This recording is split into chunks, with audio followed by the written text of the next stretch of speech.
late. That's got to happen when that little old gymnosperm first breaks through the ground.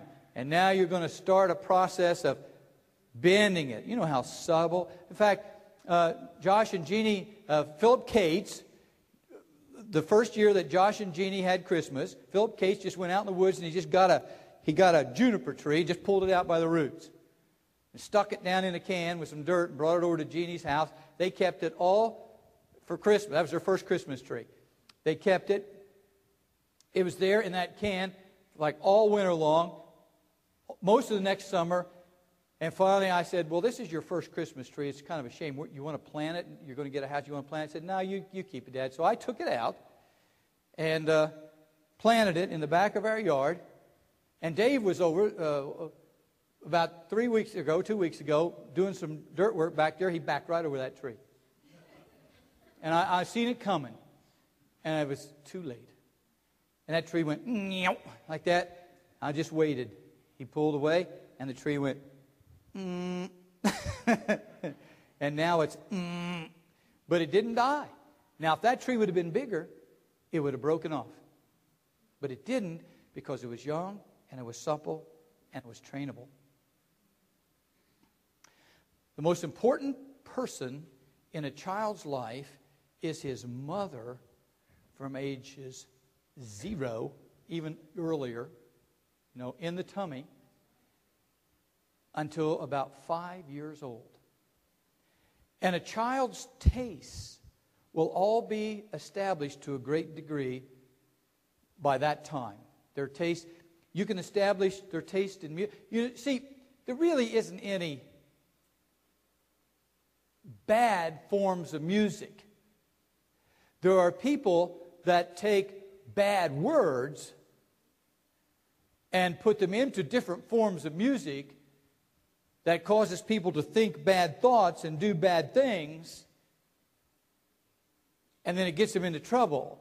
But classical music is all right. Country and Western music is all right. Easy listening music is fine. Even to some extent, rock and roll, the idea behind it, the beats and things, reggae, whatever the field. I mean, it's not necessarily the form as it is the content.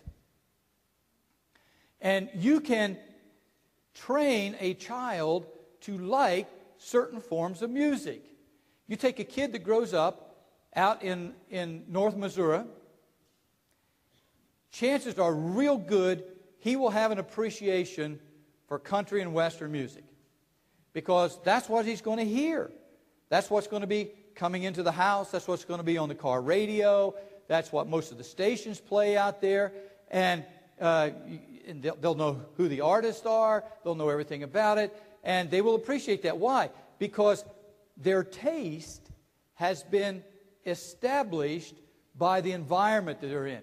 You take somebody growing up in highfalutin places, and they've got parents have lots of money or whatever, and maybe they're just panning through the house all day long classical music.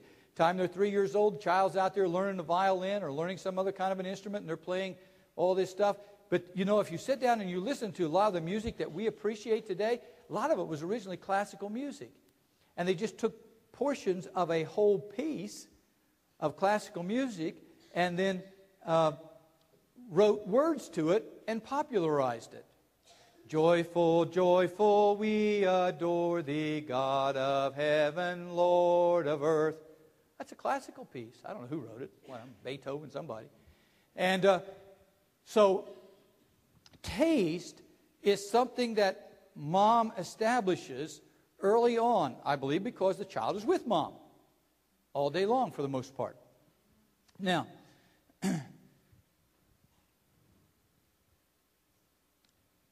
train up a child in the way he should go, and when he's old, he won't depart from it, because his taste will be fixed.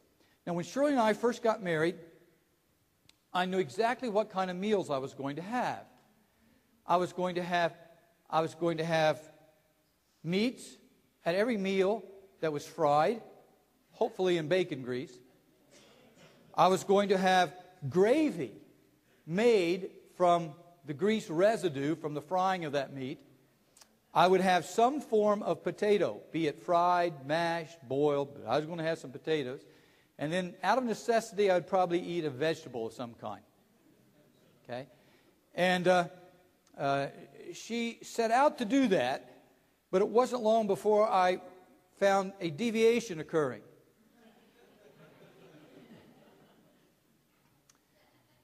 The first meal I ever had at her parents' house was her mom fixed it, brought out a green salad, which I ate rarely, and a bowl of spaghetti. And so she took this spaghetti and put it on my plate, and there was the salad, and I kind of looked at that, and I looked up, and I looked at that again, and I said, respectfully, where's the rest of the meal?